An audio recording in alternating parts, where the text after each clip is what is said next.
Before we start, I would like to invite our manager, Deti. Please, can you say some words to our participants and our presenter, please? Definitely. Good afternoon, good evening, good morning, everyone who's joining. Thank you for joining us at this event. We are very happy to be to having you join us. This is really the first event for Rainforest Journalism Fund, and I just want to take just a minute, literally, just welcome everyone and to say thank you for your interest. And we're going to have a really good conversation about the importance of publishing and production of radio program, which is a very important part for our RJF program, especially in Africa and Congo Basin. I would like to say special thanks to our two speakers and our partners organization, David Ajikobi from the Africa Check, and also Paul McNally from Alibi Investigation. So we'll be in good hands of our colleagues from RJF, Augustine Kasambule, our coordinator, Fernanda, which is our team from the RJF, and also Rio. With that, I'll hand you back, Augustine, and thank you, everyone. Thank you very much, Deti. Before we continue, I would like to share with us some logistic information. I invite everybody, if we have a question, don't hesitate to share. You can just share on the screen. You will see Q&A, and you can just click there and share your question. Don't wait, you can share your question and we'll collect them, and our guests, our presenters will answer, will do their best to answer all your questions. One word about our organization, the Pulitzer Center. The Pulitzer Center, one more thing is that I need to let you know that we are recording this session, and I think that everybody receive this message so that we can record this and be able to come up next in order to learn and to follow up all the tip and information that we will learn today. Yes, regarding the Pulitzer Center is a non-profit journalism and education organization. And the Rainforest Journalism Fund is one of the largest editorial initiatives within the Pulitzer Center.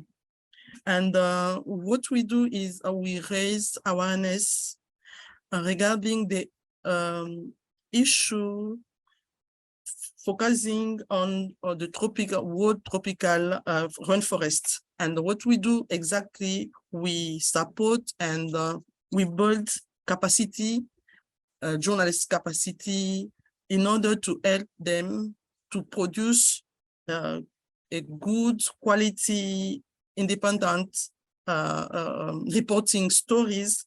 And we do this in 3 key regions. We have the Congo Basin, we have Southeast Asia, and we have the Amazon. Today, also I need to let you know that if you are a journalist or freelance or linked to a media, if you have a good idea of environmental reporting story, don't hesitate to submit. Today, we'll talk about the audio environmental reporting. As you all know, in Africa, the radio is, I can say that the radio is remain the first source of information for many populations. Why? This explain why at the Pulitzer Center and at the Rainforest Journalism Fund, we bring, we need to raise this because we know that we have many people living in Africa who rely on the radio in order to get information. And when we talk radio, we think democracy, because the radio allows people to discuss, to have more some discussion among them and with journalists or presenter.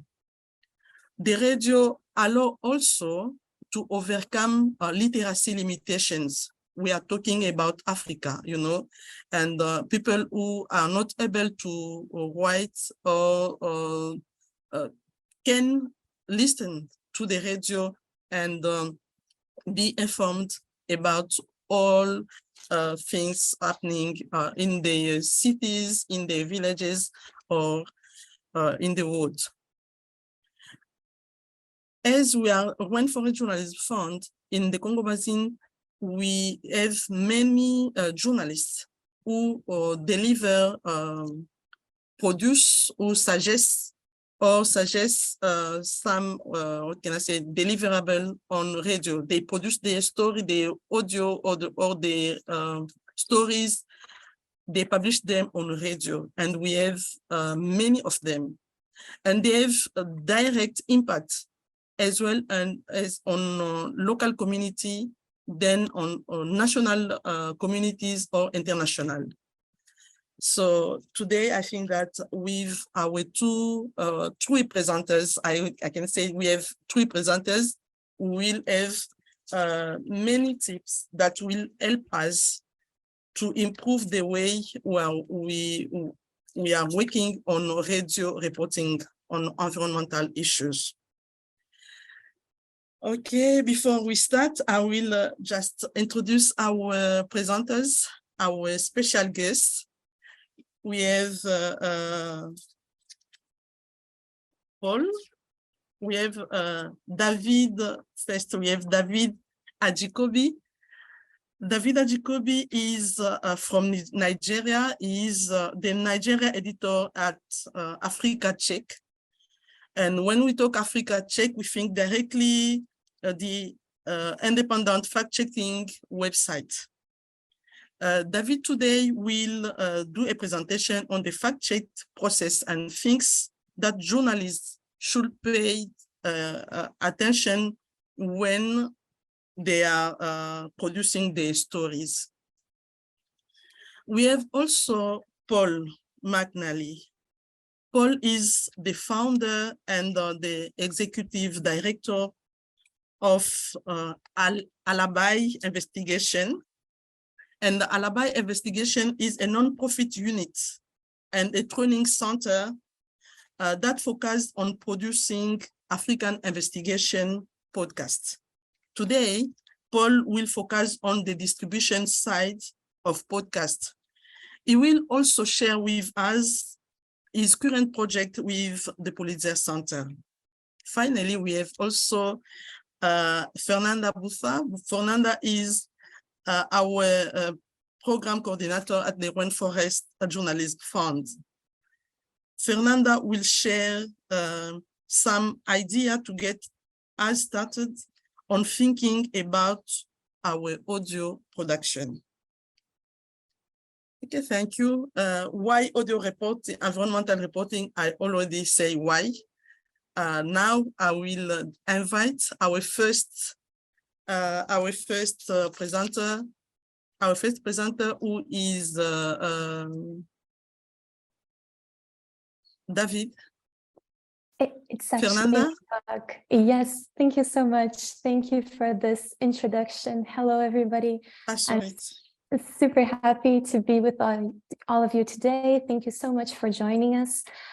Before David and Paul start, we just want to throw some inspiration and talk about ideas, right? So we view at RJF that audio environmental reporting, it starts with a big idea, and it starts as all reporting does. but we want to inspire you all. So we came with some tips, and just as Augustine said, all of this whole presentation will be sent to you by email afterwards, so you can access all of these tips on your own time. But one of the tools that we really enjoy is the Environmental Justice Atlas. So here, this is a huge database made by lawmakers, civil society, climate activists. So everybody can pitch in and say all of the environmental activities that are happening in their region. I got here an oil pipeline connecting Chad to Cameroon.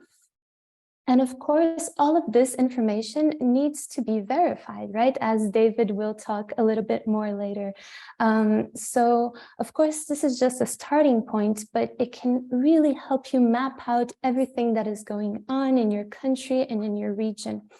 And another initiative that we really admire a lot is the work of Oxpeckers. So they're developing a very comprehensive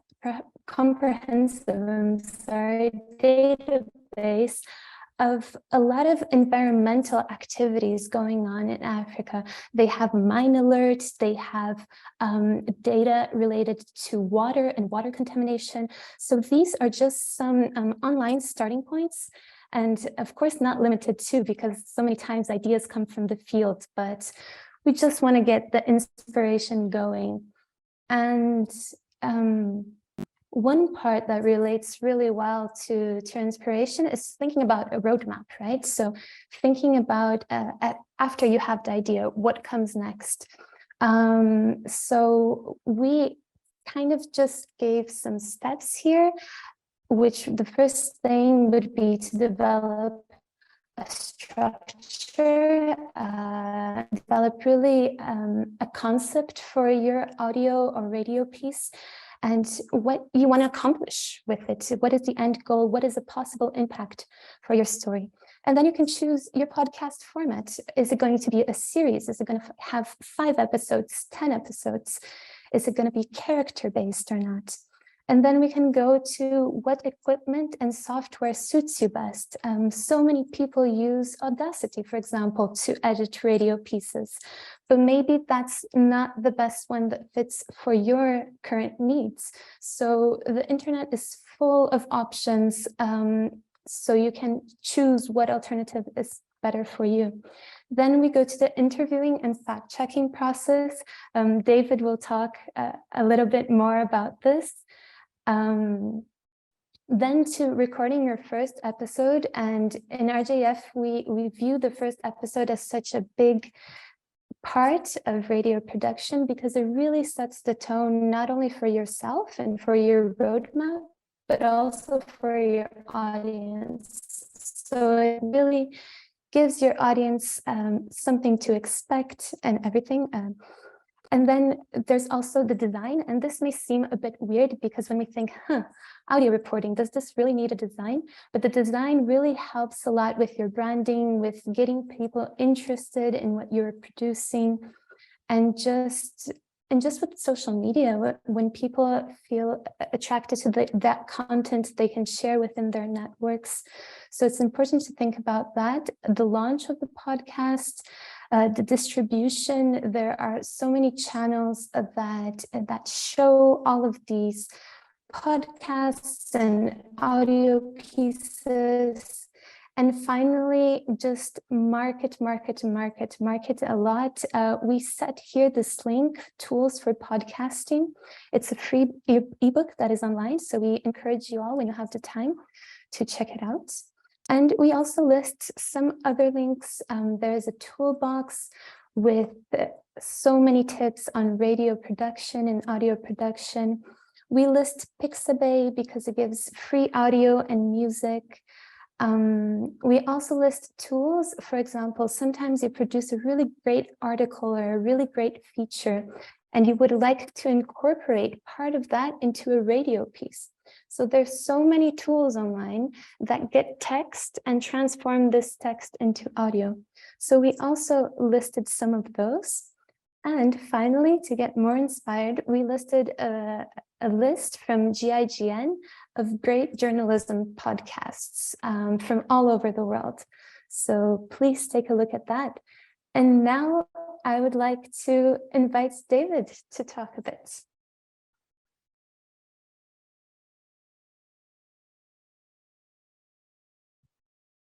Yeah, hi everyone. Can you hear me?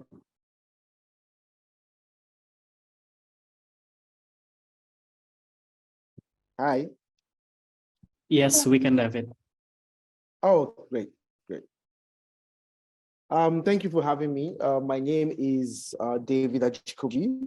I am the Nigeria editor for Africa Tech. Please, can you just help me move on the slides, please? Yeah, next slide, please. So essentially, what we do, we're part of the International Fact-Checking Network, which is a network that ensures that its members are committed to being non-partisan, transparent in their sources, funding, methodology, openness, and corrections. So essentially, what we do is debunk disinformation and misinformation for a living. And as you might have observed, that the problem about disinformation that it's not specific to just politics or health, it's everywhere. I mean, there are people who are still anti-climate change. There's a climate change conspiracy theory groups. Many of them are out there who believe that rainforests are not shrinking and human activities are not affecting the ecosystems and things like that. So yeah, so that's what we do at Africa Check. Next slide. So essentially, I'll just jump right into it. What is fact checking and why is this important for? Before the end of the conversation, I'll talk about why it's important for you as a reporter, particularly in what you do. I also want to thank the organizers because I was thinking maybe they saw my resume somewhere, because I also worked on radio for about 6 years. I worked on a radio that was that was in Pidgin, one was in English, and one was basically youth focused. So fact checking is essentially an important part of journalism. It's a process of verifying information, and essentially the idea behind using available data to ensure media accuracy and evidence-based public debate. We think that we know that for sure. There's evidence that there's proof that if evidence-based public debate goes up, the policy and decision-making processes are also positively affected. Next slide. So that is essentially what fact checking is, the importance of fact checking, the processes. But the question is, how do you determine what to fact check? Not everything is fact checkable. I mean, you can't fact. If I say that Rio is a very nice person, I mean, that's really hard to fact check, because Rio might be nice to me and it might be, sort of bad to somebody. That's highly subjective. So it's one of the biggest obstacles for journalists, particularly, is determining what is fact or opinion and what can be fact checked. So when you decide, before you decide what to fact, ask yourself some of the most important things. What will be the overall impact if this statement or claim is not checked? For example, some other examples, will it put other people's lives at risk? Will it have an impact on important decisions they are going to make? How prominent is the person or the organization who are sharing the false information, or who are sharing the information you want to fact check? Is the false information widely spread? Or sometimes, if you're not careful, your own fact check report might actually help amplify that wrong information. And then, does the claim cause unnecessary fear or panic? And then the last one, like I said before, is, which is actually the first one, is it fact checkable? Yeah. So those are some of the key questions you ask yourself. But then when you've even started off as a fact checker, or if in the space or whatever it is, you quite have to understand what is disinformation and misinformation. I always use this example that if I take a bottle of water, water is colorless, odorless, clear. I mean, there are so many other compounds that are colorless and odorless and clear that look like water. But if I bring it to you and I say, oh, well, drink this, and you drink it and something happens to you, and I did not know that what I was giving you was harmful content, that's misinformation. So disinformation, on the other hand, is I know that this information is harmful. I know that this information is wrong. I know that this information was fabricated. I know that this information has been concocted or whatever it is, and I still pass it on to you. That is disinformation. In fact, we always say the D in disinformation is the deliberate nature of it. But you see, like we fact checkers and people in the information disorder ecosystem, we don't like using the word fake news because it's a spectrum. So if you look at the presentation, I have the satire or parody, which is, no intention to cause harm, but could have the potential to fool. We have misleading content, we have imposter content, we have fabricated content, which is news content, video content that is 100% false and designed to deceive and do harm. We have false connections, we have false context, and we have manipulated content. You can see that in the last two boxes, the fabricated content and the manipulated content seem to be the most dangerous. Next slide, please. The reason for that is because in the misinformation and disinformation matrix, the reasons behind them are different. For example, you can see in this matrix that, satire, for example, is to parody. False connection is usually sometimes bad journalism and sometimes done for profit, like clickbaits and things like that. So you would see reports online about your field in environment and things like that. And you would see people who had made false connections about different things because they wanted people to click on them and then, and I'll give you an example. I'll give you an example down the line. So we have misleading content, we have false connection. But if you go down, if you look at fabricated content, you can see it can be done to parody. It can be done to, basically punk people. But it can also be done to make profits, political influence, and especially propaganda. So this actually helps you, this matrix helps you understand why people are pushing different kinds of disinformation. Like I said, the first one, it could be poor journalism, for example, and it could also be poor journalism. So it doesn't mean that people intentionally do this, particularly if it's misinformation. Next slide, please. So like like Fernanda said, you're going to get the slides, so there's no point writing anything down. So now that we've established what can be checked, we've established the kind of disinformation and misinformation. We've determined the matrix and why people do them, so what are the tips to identifying disinformation, particularly concerning what you do? And I'll say this because for many of us who are radio journalists and doing reports on radio, you do your primary research on your desktop, on your laptop, right? So that's where your primary research happens. That's where most of the information you get will make it into your scripts. So, and for you, this starting to think like a fact checker also helps you develop story ideas, even in your niche reporting ecosystem for your radio stations. So how do the tips include, always develop a critical mindset, check the sources, the author and the publication, determine if others are reporting it. I'm sure you all know the credible news organizations in your field. Check if they are reporting the same thing. Always, sensational headlines are red flags. Ask yourself, who could have created it and why was this created? Don't take anything you see online, either videos or photos, on face value. Always check your facts, examine the evidence, and most importantly, ask the experts. Our standard for experts are people who have committed decades into research of that particular topic, or are professors in it, or have practiced that thing for decades, and who are non-partisan. Next slide. So we've looked at tips. So let's look at strategies.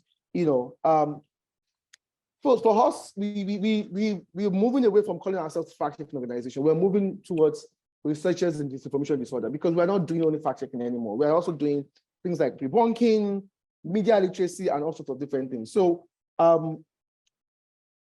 predict the next fake news cycle. Creators of fake news, they try to think like journalists.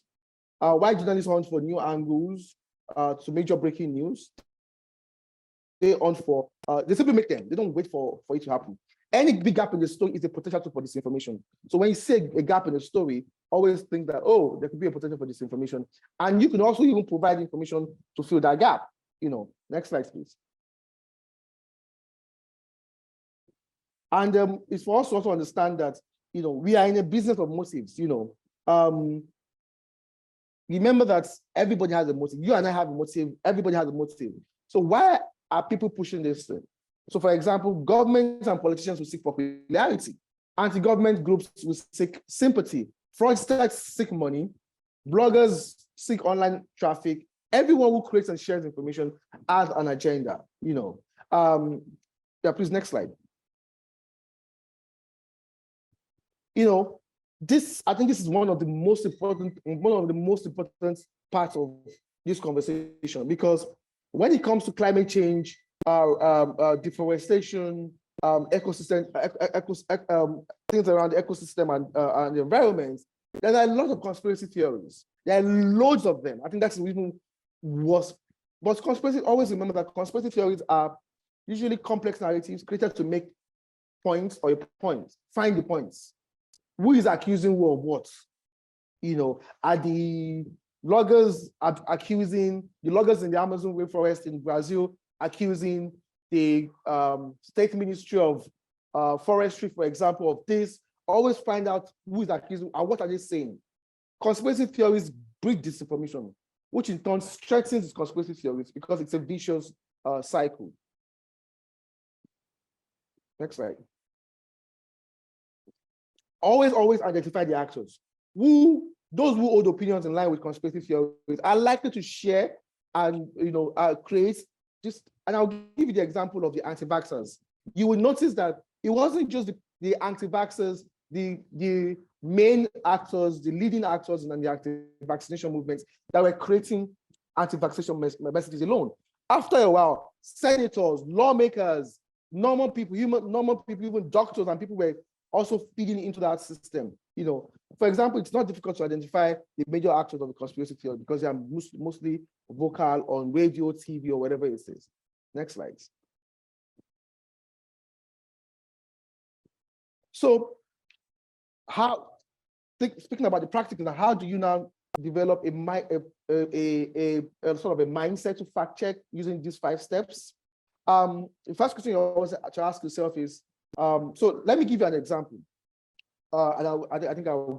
So I was going to, my very first fact check as a fact checker, ironically was, interestingly was a fact check about Nigeria having the highest number of butterfly diversity in the world. And I mean, it looked like a claim, but it was a fun claim, but guess what? It was made by somebody very, very important. So this particular claim is on every Nigerian embassy in the world. That's one of the selling points that Nigeria has. Then that Nigeria has the sort of the highest, butterfly diversity. So the first question you ask yourself: can I fact check this? Identify the original source and verify the content. So it's not enough to just see somewhere who made that claim, confirm the exact words. And sometimes journalists can misquote people, which is only fair to them, and in the spirit of transparency, to reach out to them to ask, well, did you say this? Did you say it this way? Then I always ask them, what's your source? Where did you get it from? Where, was it in a journal? Was it in a, where did you get this from? Next slide. Step 2 is for you to define the terms and the concept within a claim. So for example, the one I said about Nigeria has the highest butterfly diversity in the world. When you say butterfly diversity, are you talking about the number of, it's you need to define what is diversity. For example, what is biodiversity? Look at this example I gave here. 80% of Nigerian hospitals are not adequately equipped. Well, yes, this looks like a fact-checkable claim, but if you don't seek clarification, if you don't define what adequately equipped means, it becomes problematic, because what does it mean? Does it mean that an hospital that has an oncology unit or that can do an open heart surgery, it's always very different. And then the part about Nigerian hospital, are they talking about private hospitals? Are you talking about public hospitals?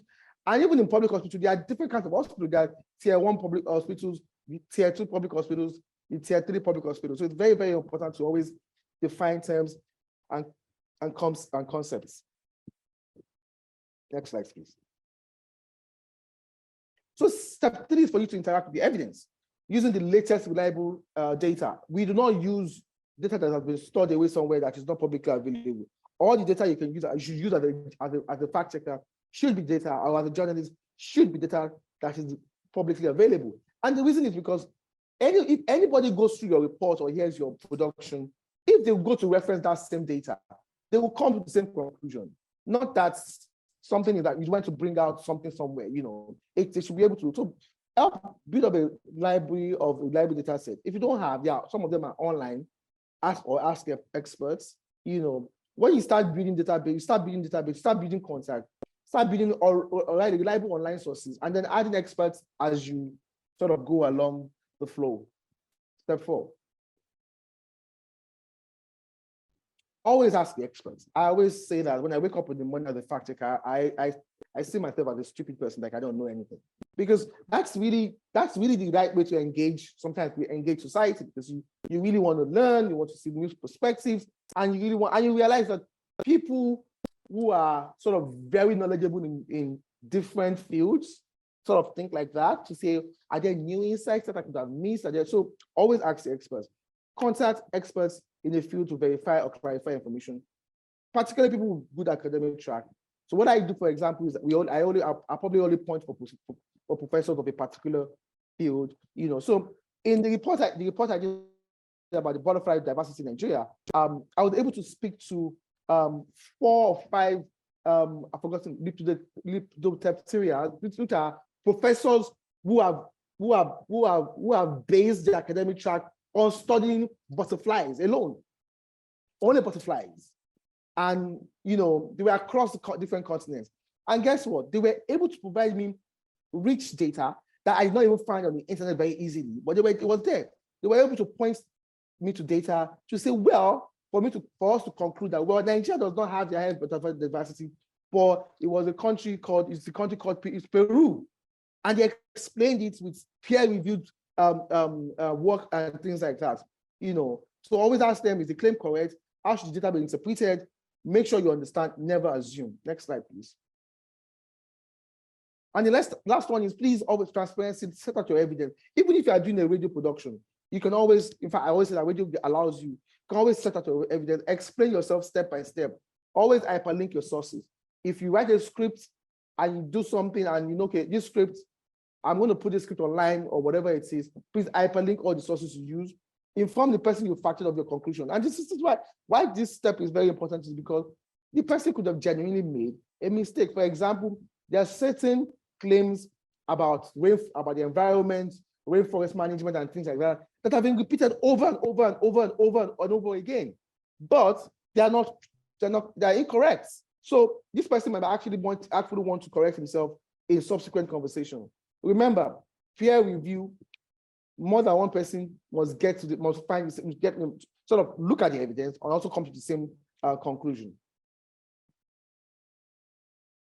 So general tips, mark facts as you check there as you write, underline, highlight, or list facts, pay attention to your numbers, percentages. And I'll give an example of this. It's very interesting because remember when COVID came, a lot of newsrooms in Africa did not even have robust health desks. So people were covering politics, sports, and different things were pushed into covering COVID, which sort of overwhelmed everybody. But what was happening was that because journalists and the reporters did not have basic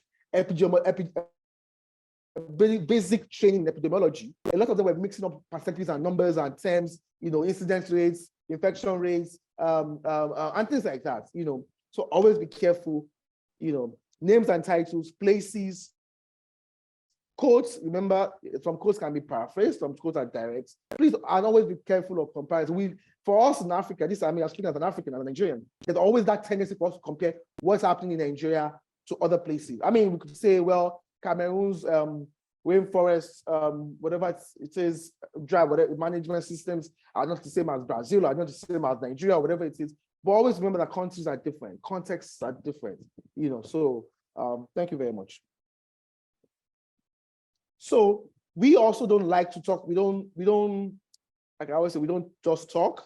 We also give people the tools, and these are some of the very useful online verification tools you can use. So I think I remember there was a particular time when the Amazon rainforest was a part of it was, on fire for a while, and several images came out to basically push the narrative about how a chunk of it had been, sort of raised and things like that.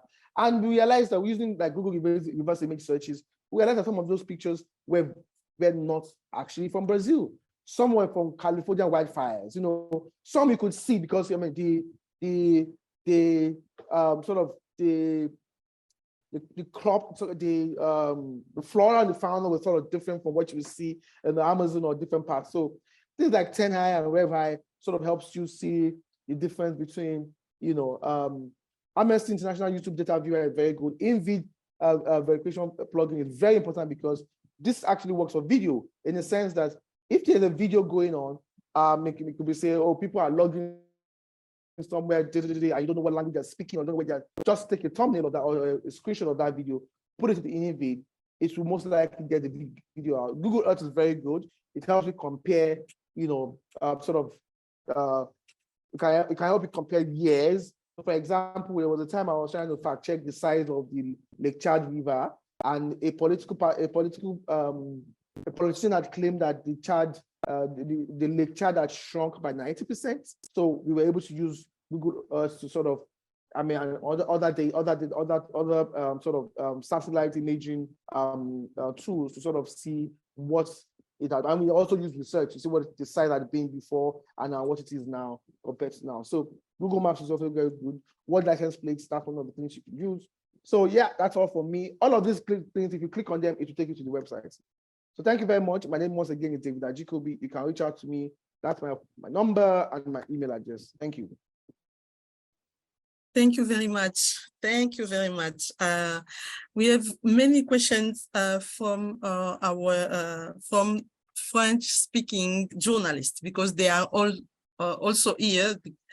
I will just ask to our allow me just to speak a little bit to explain for the French journalists who are looking on the way to get direct translation. I just need to say one word to them so that we can invite our second presenters, our third presenter. S'il vous plaît, les journalistes qui sont là, qui parlent français, c'est possible d'avoir la traduction automatiquement. Allez au niveau, vous allez voir là où c'est plus, vous cliquez, vous allez voir sous-titres, vous pouvez cliquer là-bas et vous allez avoir le sous-titrage directement, automatiquement. Merci.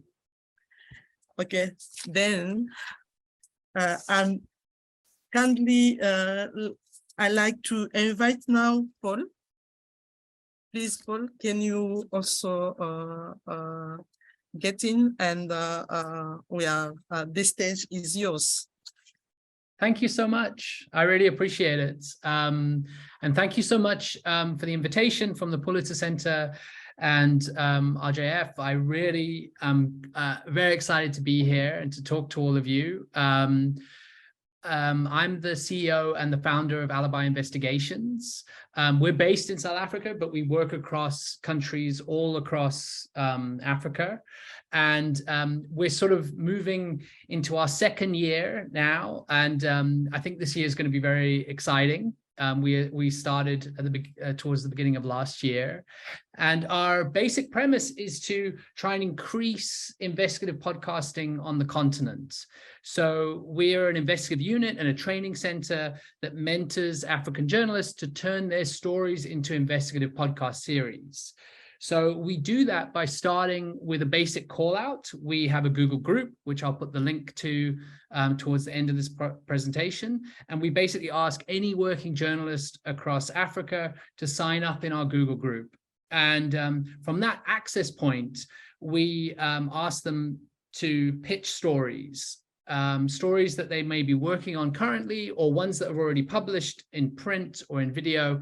And we asked them to think about like what of their stories would work as an investigative podcast series, right? So this kind of 6-part investigative series, like what would really work in that way.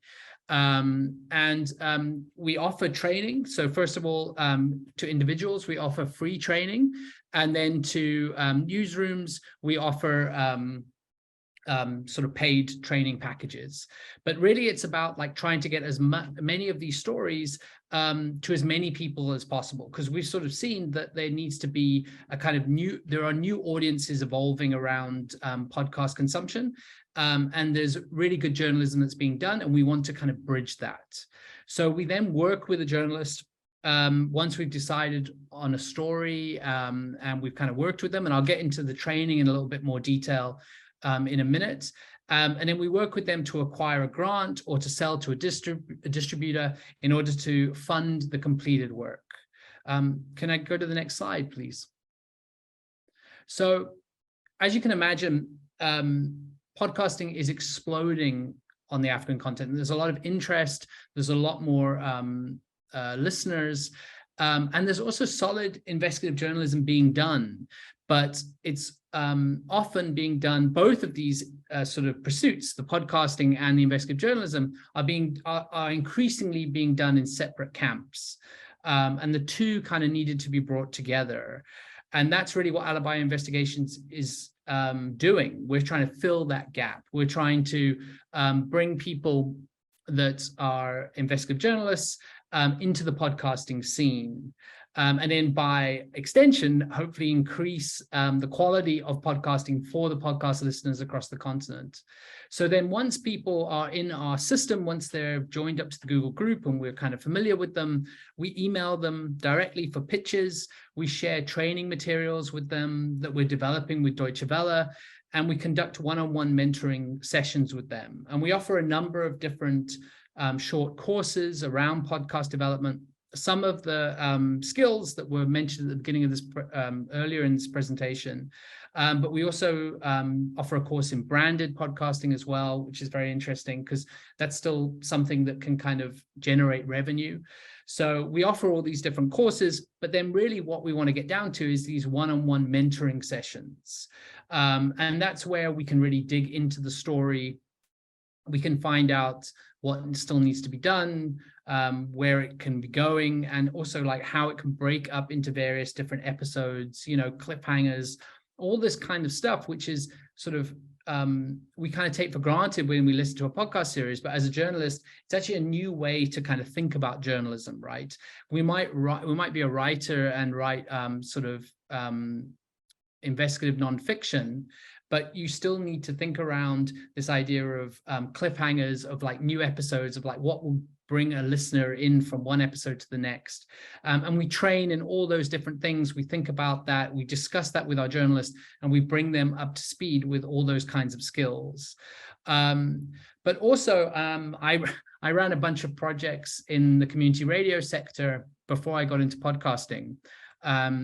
And I used to work at Wits University, and we did a lot of community radio work there. And I'm very passionate about audio in Africa and radio specifically. As it was mentioned earlier, it really is the sort of lifeblood of discussion and how people can kind of communicate. So we're also, even though we're a podcasting organization and we're very pro on that, we also feel that there is an opportunity to kind of put this sort of content, this kind of recorded investigative content, on radio stations as well. And that's something that's kind of not always historically been done, right? There's always this kind of idea that if you're a radio station, it all should be live. But that's not the case in lots of countries around the world. And we're sort of approaching radio stations with our content and saying like, okay, we can have a discussion around this topic, but also maybe play a 30-minute episode where people can get like a very well-produced, concise kind of version of the story in audio. And obviously, with an extension of that, we're very into the idea of translating into different languages. So we produce all our content as a sort of initial starting place in English, but then we do translations, and we kind of partner with radio stations. And we think that that's really necessary in this. It's not a case that podcasting has kind of swept in and removed radio and removed all other kinds of audio. Of course it hasn't. And we kind of feel that this kind of journalism can kind of work together with existing radio stations and listeners. So can you put the next slide on, please? So I just want to talk a little bit about the importance of this network that we're creating or have created and busy growing. You know, there are a lot of like journalism networks. I'm sure like many people on this call are on WhatsApp groups with like a host of other journalists, but what we kind of want to do with ours is bring people together to share ideas and contacts, like how you'd imagine for a group, but also so it's in the process of someone striving, a bunch of people striving for a common goal. And I think that's what makes it quite important and quite special, in that when you have a lot of journalists that are now learning new skills and they're kind of all pushing towards trying to produce these investigative podcast series with our help, obviously, I think it kind of helps for them to be able to talk to each other, for them to be able to share ideas, for them to be able to share tools and things like that, and concerns. You know, it's all very well for them to talk to us and to ask us questions, which they're totally open to. But I think there is also something valuable in them, in the people in the group being able to learn from each other. And we're kind of developing, like I said, training development with Deutsche Welle. And one thing that we found, which is really interesting, is kind of newsletter training. So basically people will sign up for a training course and then they will get a newsletter each day for say 5 days. And that's what will propel them through a course that they can do at their own speed. And we're finding that's really beneficial. Especially in sort of an era when people have struggles with internet connections, they have struggled with managing their time when they're doing a full-time job, you know, to kind of pull people into days of training, like full, solid, several days of training is quite difficult.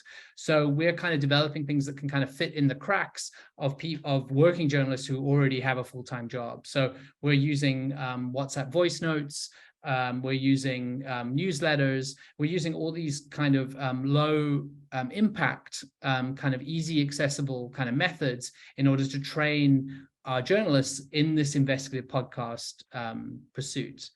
And really, like, I guess I want to stress that the main pursuit of this is not like podcasting for podcasting's sake. That whole idea is to make sure that something like a piece of quality journalism that might, say, be produced as a several thousand word article that can now be listened to by a host of other people, right, in different languages, in different countries. There's also like another interesting component to this where, and I'll get into it in a minute, but, you know, when you produce stories that are around certain issues that people in the UK or the US or the rest of Europe might not have heard. Podcasting is growing to such an extent in those countries that then this is an opportunity for people like African journalists to get their story out of their country and you know, on the global stage in a way that might not be available to them at the moment, depending on the size of their newsroom or the size of their radio station. So it's not that we're creating things with an eye on the US or anything like that. We're primarily looking at producing things with the journalists so they can produce that for people within their own country. But there's sort of this added bonus where, you know, people are people are kind of starved for good quality podcasting investigations in Europe and the US, and especially those from Africa. So there's a real opportunity there for your casual podcast listener in, you know, in Texas or wherever as well. And I think that's kind of an interesting point where like journalism can kind of start to become more global and more distributed and more like, and then hopefully lead to more empathy, really, if anything. Just next slide, please. So people, Fernanda touched on this a little bit earlier, but like we do encourage people to use Audacity as our sort of editor of choice, mainly because it's free. We also are you know, are versed in Pro Tools and Audition, so we can kind of train people in that if that's what they prefer to use. But what we're finding, which I'm sure anyone who's sort of dipped their toe in podcasting, is there's a host of tools, and a lot of them are free, that you can kind of use to do everything from developing your logo, your cover art, to the editing itself, to cleaning up voiceover and that kind of thing. We're very budget sensitive at Alibi Investigations. So we're aware that if someone's, say, a freelancer, then maybe they have very little budget at all. And even if they're from a small newsroom, their bosses might not be prioritizing podcasts. So they might not be putting a whole lot of resources behind them beyond their time. So what we kind of want to do is we're trying to help them to record in an environment that best suits their equipment. And that's kind of important, right? So people kind of often come, the majority of people that sign up for our training are like, they don't have anything but their phone, you know? So we're kind of developing strategies where ideally, if we, you know, sold it to somewhere or got a grant for something, we would fund equipment and that kind of thing. But we also don't want to create the idea of getting a big finance kick as a barrier to entry, because I feel that then you can just kind of just sit around waiting for the money to come, as I imagine we all have had that experience. And what you really want to do is get people started. You want people recording, you want people editing, you want people writing for audio as quickly as possible. And we want to kind of like generate that that workflow. So that's why we try and allow people to use their phones to kind of, you know, we found that recording in a closed car in a garage is actually a very good sound environment for recording audio. So that's a good tip for voiceover. And also that kind of thing where you can use like off-the-shelf kind of production software that's getting increasingly better at cleaning sound. Like when I got into this a bunch of years ago, the idea that you could kind of fix sound was kind of considered something that you're not really even meant to talk about because it was so poor. But now it's so much better.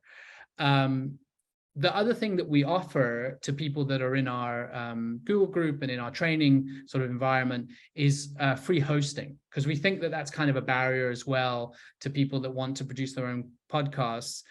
So we offer them their own podcast on Captivate as a hosting platform. We kind of pay a subscription there and we give it to the people in our group, and also access to the remote recording platform Squadcast, which is similar to Zoom, but so you can record an interview online, but it's actually much better quality in terms of the recording. So it's just a little bit more technical, it's a bit more expensive, but we offer that to people to kind of book a session and use that.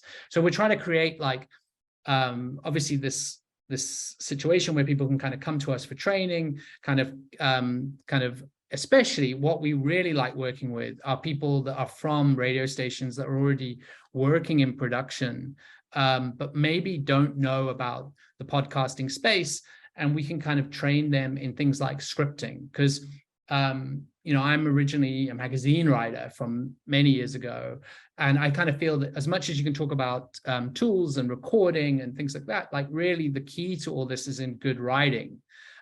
Which is often not something that people talk about initially when they talk about broadcast, audio or video, but like good writing for podcasts is really the key to it, like describing things, moving stories forward. And we go through many iterations on a project that we're working on at the moment that I'll get into in a second. We go through many script iterations, and that's something I find really exciting, and I think can kind of be really satisfying for the people that we're working with. Can we go to the next slide, please? Okay, so this is the podcast that we have in development, and this has kind of shown that our model works, right? So this model of putting out a call, people signing up, and then we offer training and mentoring one-on-one, and then finally finding a source of funding, and then putting the project into development. And a huge thanks to the Pulitzer Center, who are funding this podcast series, and it's about the atrocities that journalists face in South Sudan. It's called Asylum. It's co-produced, right, and hosted entirely. So it's entirely hosted by the person who signed up through the Google group, a Sudanese journalist called Apoka Apro Otto, and so he's signed up and come through this process, and now he's hosting and co-producing his own podcast. he's gained asylum in the Netherlands, and he actually works as a cleaner, like cleaning offices by day. He can't get work as a journalist anymore in the Netherlands, but he has sort of dedicated his life to helping other journalists back home in South Sudan with the problems that they face. And that's, there are some sort of horrendous instances of torture, of people going into hiding, people going missing, all for kind of producing stories that criticize the government, and a host of other, and exposing corruption in the private sector, and a host of other things. And it's interesting with Apoka, because he has this tension, which we explore in the series, where he has, on the one hand, won, right? He got asylum, he got out, he got to safety, he got his family out. But now he, like I say, he's working as a cleaner, and he isn't doing the work of helping people in his country through journalism, and he is very open about that tension, and also the idea of like, what is he trying to gain with these people that are sacrificing their, potentially sacrificing their life back home? Is the goal to get them out and get into the same situation as he in, or something else? And I think that that's something that people that are trying to get out of certain situations and trying to get asylum are facing, right? It's not as clean cut as we initially think. And that's something that's really exciting that we're exploring in the series, and also like journalism itself and how it is under threat in a country like South Sudan, how those things need to change. So as you can see, I'm very excited about the production of that. We're pushing full steam ahead now from the new year. The trailers on Spotify and Apple Podcasts, you can just look for Alibi. And we're also going to be broadcasting it on a radio station called Radio Tamazuji, which is fascinating because it's a South Sudanese radio station, but actually while we've been in conversation with them, they've actually had to move their entire operation to Kenya because they're so under threat. But they broadcast on medium wave, so they broadcast back into South Sudan from Kenya. So it's unbelievable. I mean, it's so just mind-boggling, the things that people are facing that we're trying to expose through that project. So yeah, next slide, please. So that's me. My name's Paul. You can email me here at paul@alibiinvestigations.com. You can check out our website, obviously, and then this is the Google group. I don't know if we can maybe I can maybe put that in the Zoom as well, and maybe you guys can sign up directly to make it a little bit less difficult. But thank you so much. This has been great to chat to you. Thank you. Thank you very much. I think that we have many questions. If Fernanda, can you help? Because I'm just replying to some others' question in French and trying to translate them for you. Please, Fernanda, if you can just take over this session, question and answer. Yeah, of course. Thank you. Thank you, Og. So we have a question coming in from Boris Karloff, and he's wondering, you mentioned that gaps in the story give room to disinformation, that gaps are a source of disinformation. Can you please give an example of a gap in a story for proper understanding? I think this one goes for you, David.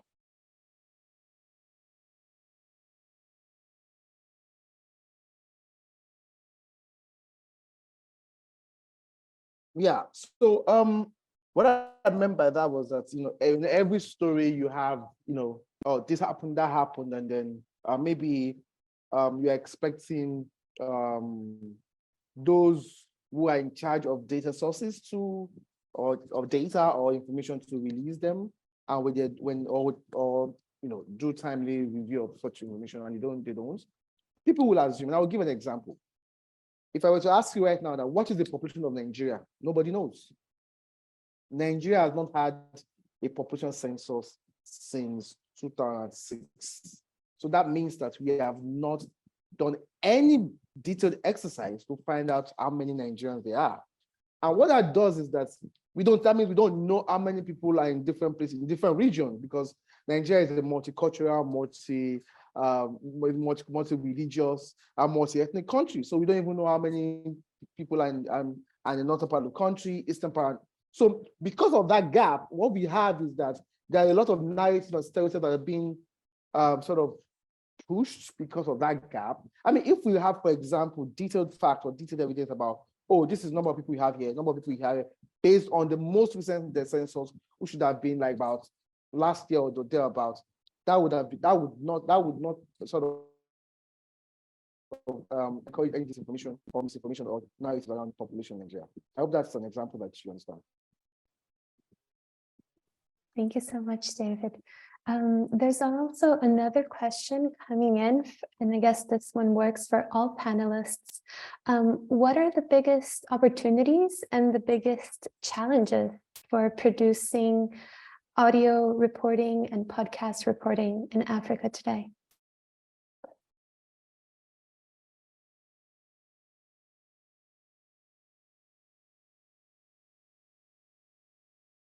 Maybe I can take that.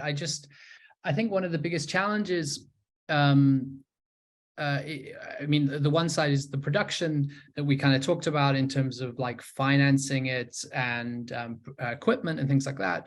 But I also think there's a barrier around listening, getting people to sort of listen in the way that they kind of feel comfortable enough as they would a radio station.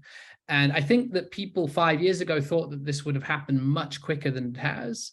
And it's sort of like a long debate of why that hasn't happened. I mean, part of it is around data costs. I think part of it is around, smartphone penetration as well in that way. But also I think there is another element to it, which is this idea of immediacy and this idea that people want something that they can immediately interact with. Which podcasting doesn't specifically allow you to do. So I think it's kind of the thing that we're trying to look into, and I think that a lot of people are, when they're working with radio stations around podcasting, is this kind of hybrid idea of this idea that you can have a discussion and also recorded audio as well, and then package that as well as something that is available online. And I think the challenge has been trying to take what is essentially a US model initially, and just kind of bring it without any sort of adaptation into an African space. And I think that hasn't worked as well as people kind of thought it would. So yeah, I think that's something to consider.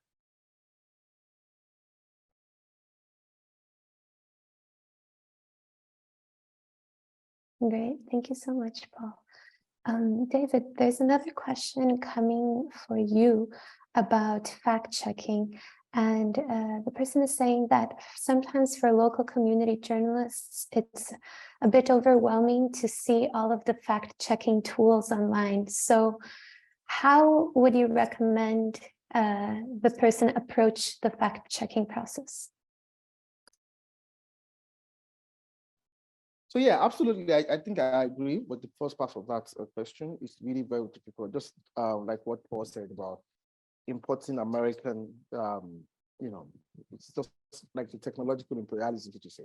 But as a local journalist, you really don't have to do so much. It's just for you to look for what works for you and what doesn't work for you.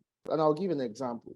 So we also have a podcast called What's Crap on WhatsApp, which essentially we work with Volume, we partnership with Volume, and we ran about 2 seasons, and we won sort of the podcast for the year in current affairs. And that would naturally not be the kind of thing that will win, that award. But the reason is because it's very light, it's not heavy, it's very short, it's engaging. So I think for you in your fact checks, I mean, first fact check what relates to your community, what would interest within your community, the matters that concerns them. I mean, it's one thing to be in, say, a county, a village in a county, to work in a radio station in a village in a county and deal with the issues in those places than going to say you want to go and look at the big up state or whatever it is. And then all of these tools, you can use them. And the good thing about them is that many of the tools I've showed you today, you don't have to register, you don't have to pay for them. So I don't see where the challenge is in just signing up, just your email. Some of them don't even take enough they don't take too much data. A Google reverse image search takes practically like less than a second to do, and you can always munch the results and put all your data or whatever it is. So it's very important to understand that many of these tools are open source. They've also talked about them in terms of using them in countries like Brazil, in Nigeria, in Peru, and where internet penetration is not really that great. So many of the tools are free. So just for you to know what one works for you when you're doing your fact checking. Thank you. Thank you, David. There's a question for Paul saying, what is one of your favorite podcasts and what makes it so great? Okay, that's a good question. I like, obviously the sort of, I kind of came into podcasting like listening like everyone else to This American Life and Serial and those kind of things. I like, there's an investigative series called Verified, which is great. There's also an African one called Case Number Zero, which I would recommend anyone who's looking for an investigative series that's African based, that's sort of like over many episodes. That's really worth looking into. Yeah, I mean, the sort of podcasting that is sort of very popular on your sort of chat podcasts and your Joe Rogan's kind of versions of that. We're not trying to completely step away from that, not trying to just that allows the whole industry to grow basically when those kind of things happen. But I think what I'm really excited about is the idea of like quality investigative journalism coming through in this format. There's a few things like David mentioned What's Crap on WhatsApp, which I was involved in producing through the podcasting company Volume. And I did want to say that also was interesting because we distribute that over WhatsApp. So in terms of distribution sort of strategies, the reason why I think that podcast took off was that it's available as a normal podcast. But the thing is that it's about WhatsApp and it's about misinformation on WhatsApp, but it also gets distributed as a voice note through WhatsApp groups. And the idea around that was that if someone is sort of bombarding you with misinformation on WhatsApp, then you can just send them the WhatsApp voice note as a kind of a way to sort of end the argument, was kind of the idea behind it. And I think there is something in that method of like immediate distribution, right, in terms of like WhatsApp voice notes and that kind of thing, which we're always trying to play with and trying to work with. So it's not just your sort of traditional RSS feed podcast app sort of format. Thank you so much, Paul. There's one coming from Danny Bahizre from the DRC. And Danny is wondering, I think this one is for David, how can we verify deeply the effectiveness of fact-checking we make in order to give the best information? I think I'll answer that question as best as I sort of understood it. I think that in terms of the impact of fact checking itself, and I think Paul can also attest to this, that it's as effective as it is. It's the disinformation itself is a hydra-headed problem, and there is no silver bullet, so to say. So, like I said, we are moving away from just saying we're a fact-checking organization to saying we are researchers in disinformation disorder. Also because we are doing a multitude of different things. So like Paul just said now, we partnered with Volume. In fact, the idea wasn't our idea. We partnered with Volume, thought about that differently. And because WhatsApp was a problem, it was end-to-end encrypted, we got into that space. When COVID-19 misinformation started, we said, well, are we going to just be doing fact checks? We said, no, that would be enough. So what we did was we partnered with a company called Theatre for a Change. I'm sure Paul would know them very well. Theatre for a Change, they've done radio drama series in, I think, Mozambique and other countries. And we said, let's come up with a season about COVID-19 disinformation and vaccine-related disinformation, and there was a drama. Excuse me. And people could call in to touch side. People could call in to be part of that, debunking that disinformation. So it wasn't just about the fact checking. It was about also engaging the audiences in, and it was essentially only radio. You never went out on the podcast. Another one that was WhatsApp. It was only essentially radio. And for us, it was on a government-owned radio station, which is even much more very interesting. So to answer this question very straight, fact checking works, but it works with a combination of other things like debunking, media literacy, and other different things. For example, at Africa Check, we have more radio partners than newspaper or TV, because we think that radio actually is where the problem is. Radio is actually where the solution is. So I hope I've been able to answer that question. Yeah. Definitely. Thank you so much, David. The next question is for Paul. Can French-speaking journalists request your free training? And will Alibi Investigations partner with, or it has the plan to partner with French media? Yeah, I mean, I'm glad someone is asking that, because one of our plans for this year is to exactly do that, to kind of bring in a French trainer and help that sector of the media. So absolutely, like it might not happen immediately, like in the next few days, but like very soon we're going to be bringing in a French trainer and kind of proceeding with all our material in French. So absolutely, we're going to be doing that. So whoever asked that question, like, please do sign up and get in contact, and we'd love to accommodate you. Great, that's amazing to hear. Og, would you like to deliver this good news for our French-speaking audience? Yes, I can say it in French. Pour nos amis francophones, Paul a répondu à une question qui lui a été adressée, celle de savoir si il prévoit, si son organisation prévoit d'accorder les formations aux journalistes francophones ou même de collaboration, parce que comme vous l'avez suivi, ils ne forment pas seulement, mais ils accompagnent. C'est-à-dire si quelqu'un vient avec une bonne idée de reportage, il vous accompagne jusqu'à chercher les financements. Et il dit que très bientôt, donc cette année, ils ont un plan de travailler aussi avec les francophones. Alors donc les francophones qui êtes là, vous n'avez pas perdu votre temps, prenez les coordonnées de Paul, ou sinon passez par nous pour avoir ses coordonnées. Et ainsi, vous pouvez travailler avec lui, non seulement pour améliorer votre production, mais aussi pour pouvoir collaborer avec lui. Thank you, Fernanda. Thank you. We have two more questions. One is for David, and it's saying, how can a journalist detect a deep fake?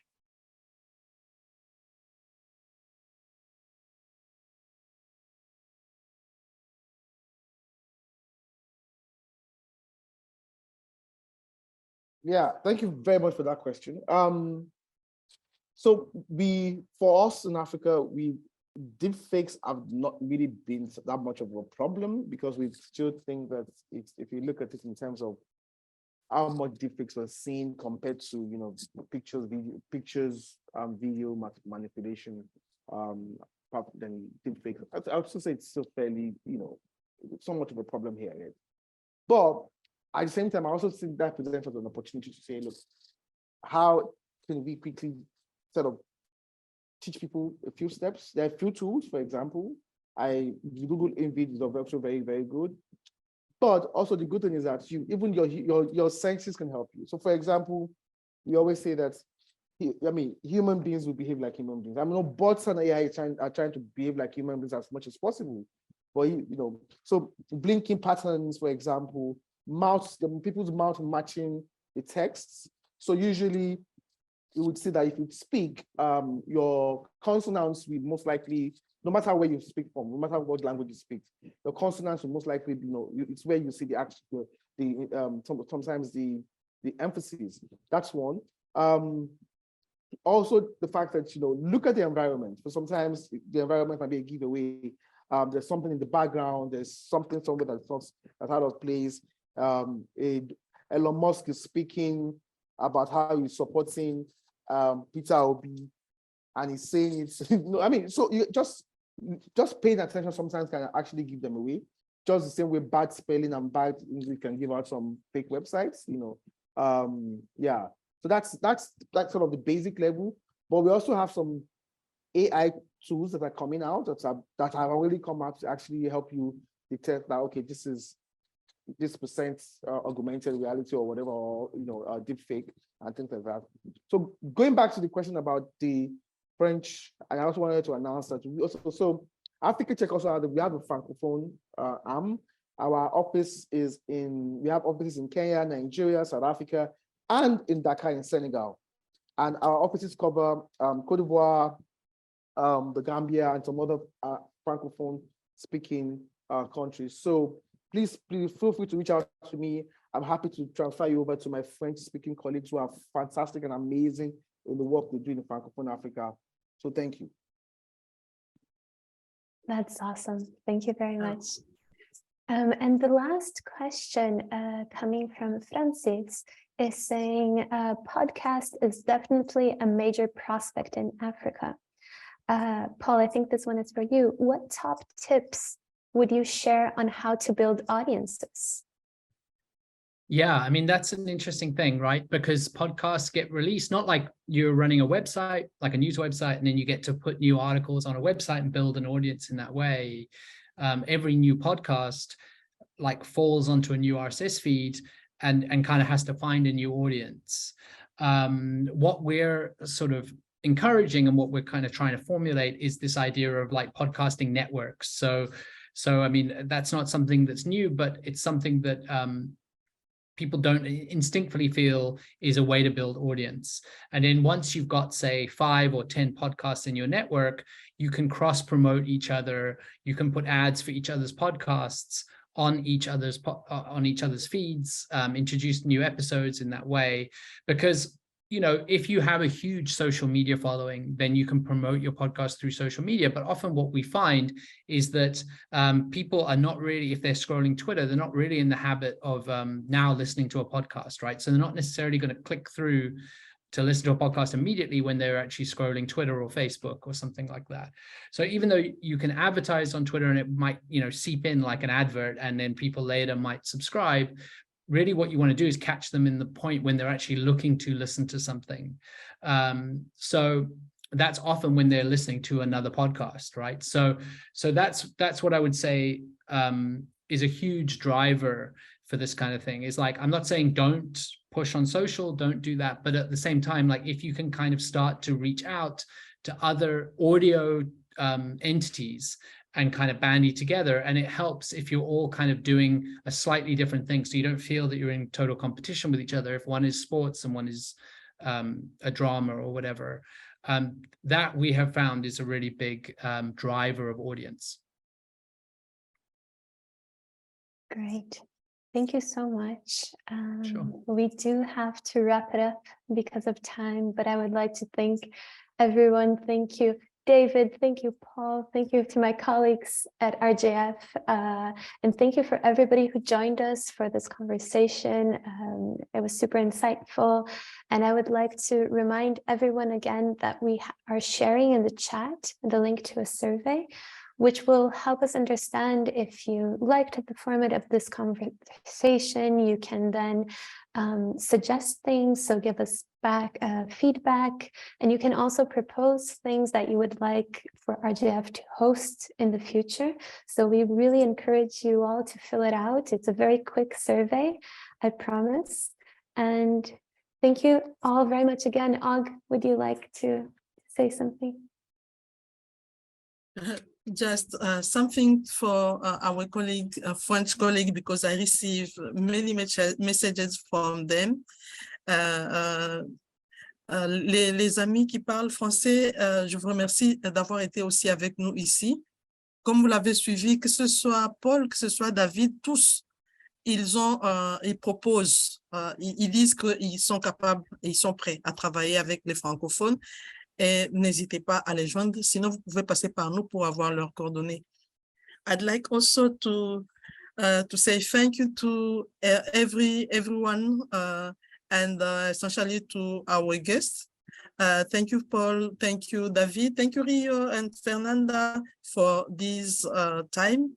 And thank you to all the participants for your time.